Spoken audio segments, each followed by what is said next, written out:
नाही सांगणार की बाबासाहेबांना माना, काय वाटतं या सगळ्याबद्दल? कारण ज्याला अक्कल आहे, जो शिकलेला आहे, ज्याला उपकाराची जाण आहे, तो बाबासाहेबांना मानतोच. महत्त्वाचे निर्णय, महत्त्वाच्या तुम्हाला आहे ना जाण? आलेल्या आहेत. गाड्या स्वस्त होणार आहे का आणि आपल्या बाबासाहेबांनी दिलेलं फुकट खाणारे कोण कोण हात वर करा. परिणाम होणारे कोणत्या वस्तूंवर मी तर खातोय, या सगळ्याबद्दल बोलूया. माझं अख्खं खानदान खातंय.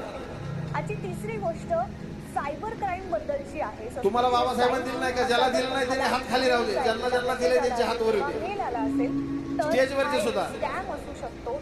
असे स्कॅम आता डाव्या बाजूचे, उजव्या बाजूचे, मागचे, पुढचे, कोपऱ्यातले, खोपच्यातले, या सगळ्याबद्दल बोलूया. त्याच्या दिलंय ना सगळ्यांना पॉडकास्ट त्यामुळे तुम्हाला सांगायची गरज नाही बाबासाहेबांना माना म्हणून. रोज तुम्हाला जर